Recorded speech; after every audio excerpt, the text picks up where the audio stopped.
Allez, yop tout le monde. Allez, yop tout le monde, c'est Julien de Phasmaniac. J'espère que vous allez bien. Écoutez, moi, tout va très très bien dans le meilleur des mondes, hein, comme d'habitude. Tout va nickel, bien sûr. Alors aujourd'hui, on va parler des platyméris. Mais avant de parler des platyméris, j'aimerais vous faire une petite annonce puisque très prochainement, il y a un salon. Donc le salon du reptile et, alors là c'est pas noté, mais de l'insecte également. Donc à Ecodeuve le 19 février 2017 de 10h à 17h. Donc c'est la salle polyvalente rue des Violettes et c'est 4 € l'entrée.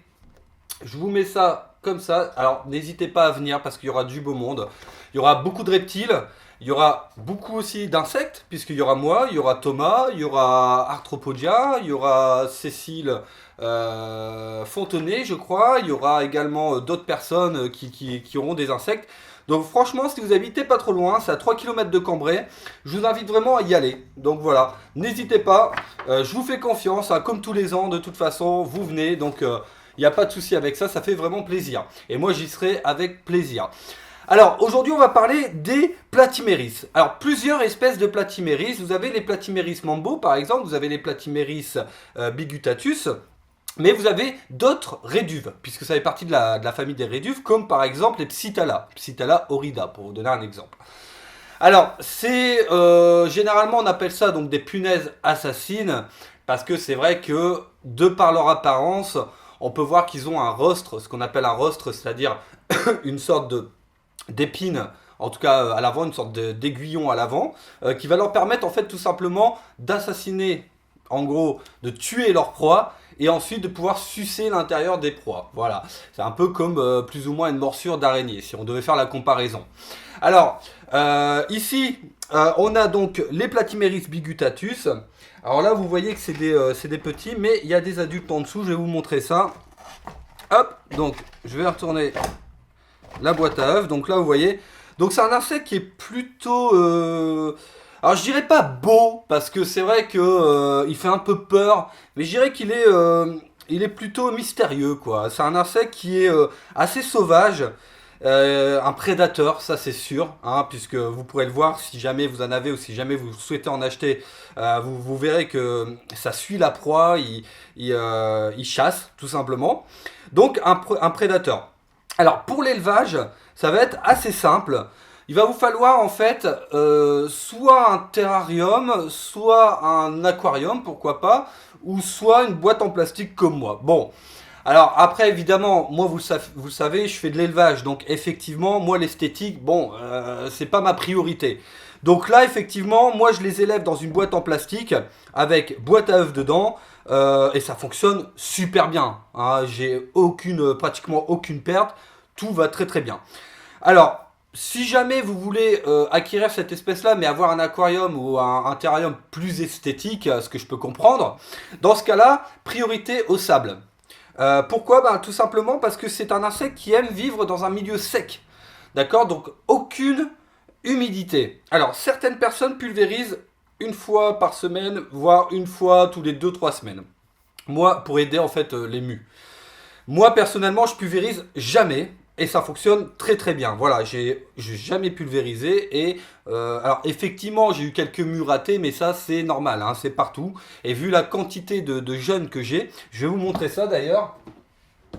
Alors je vais vous prendre les Platymeris bigutatus, je vais vous montrer les jeunes. Et vu la quantité de jeunes que j'ai, effectivement c'est normal qu'il y ait un pourcentage de mus ratés. Mais ça reste minime quoi, hein, c'est pas flagrant. Donc voilà, donc là on a l'impression qu'il n'y a rien, mais en fait, hop, ils sont tous là. Alors, là j'en ai fait tomber sur le côté, donc je vais essayer de les remettre gentiment.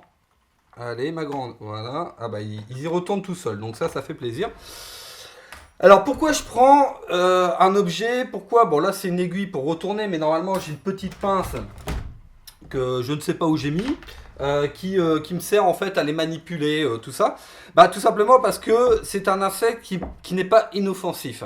Donc si vous voulez élever cette espèce-là, je ne le recommande pas aux enfants. Voilà, tout simplement parce que voilà, c'est une espèce qui attaque, qui pique.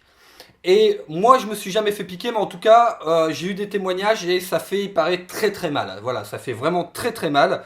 Donc vraiment, je recommande pas cette espèce-là aux enfants. Donc, si vous souhaitez en acheter, voilà, vous êtes avertis et il faut savoir que ça se manipule pas avec les doigts. Voilà, il vous faut une pince, quelque chose pour les manipuler. Vous pouvez pas les manipuler avec vos doigts, surtout pas, surtout pas. Vous pouvez les élever donc en terrarium, comme je disais, dans un terrarium avec du sable, des cachettes, très important. Alors la hauteur de sable, c'est pas le plus important, parce qu'en fait, quand ils pondent au sol directement, donc ils vont pas creuser ni rien. Donc c'est pas super important. Par contre, il vous faut des cachettes, parce qu'ils adorent se cacher. Donc faut vraiment pas hésiter à mettre des cachettes un peu partout, des écorces, ce genre de choses. Alors ensuite, c'est une espèce qui s'élève entre 25 et 30 degrés. Alors effectivement, ils ont besoin d'un peu de chaleur pour pouvoir évoluer un peu plus vite et en tout cas évoluer dans de bonnes conditions. Alors au niveau des œufs, donc vous allez avoir soit des adultes, soit des jeunes. Donc l'évolution est assez rapide. Il faut compter entre 5 et 6 mois à peu près d'évolution pour arriver de l'œuf à l'adulte. Et après la ponte se fait assez rapidement également. Donc après, une fois qu'ils vont commencer à pondre, vous allez avoir des petits œufs marron foncé. Je dirais même plutôt vers le noir, qui tendent plutôt vers le noir. Donc des œufs qui font à peu près 5 mm de largeur. Donc ces œufs-là, en revanche, et là il faut le savoir, pour l'incubation, il va falloir que vous incubiez dans un incubateur très humide. Alors c'est assez paradoxal puisque l'espèce en elle-même vit dans un milieu très sec, mais c'est comme ça. Voilà, il va falloir vraiment incuber dans un milieu humide. Alors pour l'incubation, je vais vous montrer ça. Ici, par exemple, avec les Platymeris mambo, donc là, vous voyez, incubation, c'est très très simple. Une boîte à grillons, une boîte à blattes, comme vous voulez, ou une boîte en plastique, hein, voilà.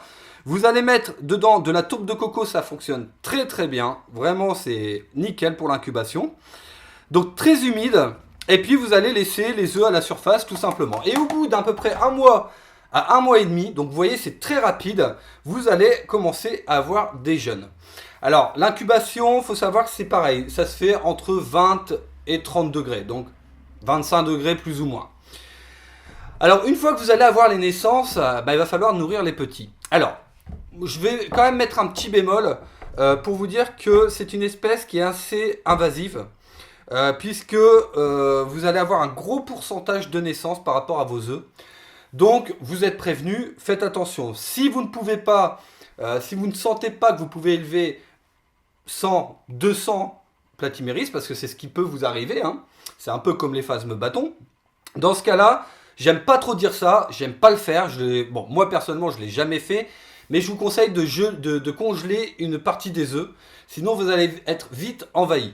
Et comme c'est une espèce qui a tendance à piquer, si vous avez des enfants chez vous, des animaux aussi également, et que vous avez des platyméris qui s'échappent ou ce genre de choses, ça peut être assez dangereux. Donc attention, vraiment, faites vraiment attention à ça.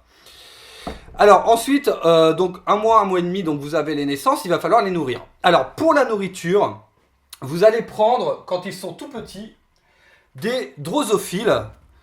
Donc comme ça, voilà. Donc là, moi, c'est des drosos que je fais moi-même, hein, avec le substrat. Je vous referai une vidéo. J'avais fait une vidéo sur la chaîne. Hein, vous pouvez chercher, vous la trouverez. Donc les petits drosophiles. Donc ça, c'est pour les petits. Alors vous pouvez avoir également du cannibalisme. Alors d'ailleurs, vous en avez fréquemment sur cette espèce-là. Je ne vais pas vous mentir, je l'ai observé pas mal de fois. Bon, malheureusement, c'est comme ça. C'est l'espèce qui est comme ça. Donc je peux pas, on peut rien faire. Alors ce qu'il vous faut, en fait, c'est surtout avoir de la nourriture en permanence dans le bac d'élevage. Et c'est vrai que c'est assez compliqué puisque... alors attendez, hop, j'en ai un qui s'est échappé. Viens là mon grand. Alors, est-ce que j'ai ma petite pince? Oui, elle est là.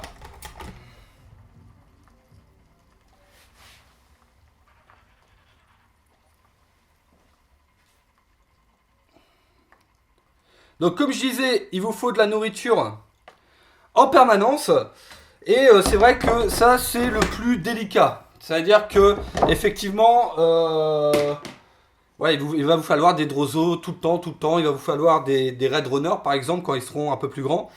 Et il va vous falloir de la nourriture, tout ça, enfin, tout le temps en permanence. Alors, généralement, dans les fiches d'élevage, on vous dit de la nourriture en permanence. Moi, je les nourris pas en permanence. C'est-à-dire que je les nourris à peu près une fois, voire 2 fois par semaine. Et encore, je dirais plutôt une fois par semaine. Mais en revanche, je les nourris beaucoup. Voilà, je mets beaucoup de nourriture. Et bon, ça suffit largement. Donc si jamais vous voulez élever cette espèce-là, moi ce que je vous conseille, c'est d'avoir un élevage par exemple, de Red Runner à côté. Parce que ça consomme, ça mange beaucoup. Ça mange énormément. Donc voilà. Alors moi, bien sûr, je fais l'élevage, donc j'ai beaucoup d'individus. Si vous avez 4-5 adultes, effectivement, vous n'avez pas besoin de faire un élevage. Hein. Je parle si vraiment vous voulez faire, enfin, de faire un élevage de Red Runner. Je parle si jamais vous voulez vraiment faire un élevage de Platymeris. Donc là, on a les Platymeris Bigutatus. Je vais vous montrer maintenant les Platymeris Mambo. Donc les petits, puisque les Platymeris Bigutatus, vous avez déjà vu les petits. Donc Platymeris Mambo. Alors pourquoi j'ai appelé cette vidéo Platymeris? Bah, tout simplement parce que les Platymeris, que ça soit Mambo ou Bigutatus, s'élèvent exactement de la même manière. En tout cas, moi je les élève exactement de la même manière et ça pose aucun problème, ça marche très très bien. Alors là, vous avez les Mambo. Et ensuite, vous avez également les Psittala. Donc Psittala qui fait partie également de la famille des Réduves et qui s'apparente beaucoup aux Platymeris. Et d'ailleurs, l'élevage reste plus ou moins le même. Hein, voilà. Alors, pourquoi je vous parle de toutes ces espèces? Bah, tout simplement parce que chez les Réduves, chez les Platymeris d'ailleurs, vous pouvez avoir pas mal de risques d'hybridation. Donc il faut faire vraiment attention et ne surtout pas les mélanger. Donc toujours avoir un bac différent pour chaque espèce. Voilà. Et d'ailleurs, je l'ai déjà dit dans beaucoup de vidéos, mais il faut prendre en compte l'hybridation pour toutes les espèces, même si c'est pas prouvé. Même si on n'a pas réellement fait d'expérience sur l'hybridation, que ce soit chez le phasme, la menthe, là ici les réduves, il faut quand même tout séparer. Voilà, moi je pars du principe de tout séparer. Après, bien sûr, chez les phasmes, vous vous doutez bien qu'un phasme bâton ne pourra pas s'accoupler avec un phasme feuille, ça semble évident. Donc effectivement, il y a certaines, même si il ne faut pas mélanger les bâtons et les phasmes feuilles, hein, mais il y a certaines espèces que vous pouvez laisser ensemble, c'est pas trop un danger. Mais chez Platymeris, vous voyez que c'est une espèce, que ce soit Mambo ou Bigutatus, qui se ressemblent beaucoup. Et donc là, effectivement, vous pouvez avoir un grand risque d'hybridation. Alors, pour résumer l'élevage de cette espèce, c'est simple. Il va vous falloir quoi? Il va vous falloir un terrarium, aquarium ou bac en plastique, avec dedans du sable ou boîte à œufs comme moi, par exemple. Également, énormément de cachettes, puisque comme je vous l'ai dit, c'est un insecte qui aime bien se cacher. Ensuite, vous allez les élever entre 25 et 30 degrés. L'incubation au sec, bien sûr, l'élevage toujours au sec. Et l'incubation, en revanche, vous allez incuber dans un incubateur très humide, voilà, qui approche les 90-95% d'humidité. Ensuite, quand vous aurez les jeunes, vous les nourrissez au drosophile au départ. Quand ils commencent à grandir, petite Red Runner, ensuite moyenne Red Runner et ensuite grande Red Runner. En revanche, je mets le point là-dessus, attention aux grillons, d'accord? Parce que lorsque les Platymeris muent, les grillons ont tendance à les manger et ça m'est arrivé beaucoup, ça m'est arrivé énormément de fois. Donc, voilà, je vous mets en garde, préférez les Red Runner qui sont pas agressifs aux grillons. Voilà ce qu'il fallait dire en tout cas pour l'élevage de Platymeris. Je vous le rappelle, le salon du reptile et entomologie des Codeuvres, donc salle polyvalente rue des Violettes, c'est le 19 février 2007. Je vous fais confiance, hein, soyez au rendez-vous. Donc les Platymeris bien sûr sont disponibles sur le site ebugs.eu, donc n'hésitez pas si jamais vous êtes attiré par cet insecte, mais n'oubliez pas surtout que cet insecte est dangereux, d'accord? C'est un insecte qui pique et c'est dangereux, donc faites attention à ça. Bah voilà, j'espère en tout cas que vous avez apprécié cette vidéo. Moi en tout cas j'ai apprécié de la faire. Je vous souhaite une agréable journée, une agréable soirée. C'était Julien de Phasmaniac. Ciao à tous les petits loulous.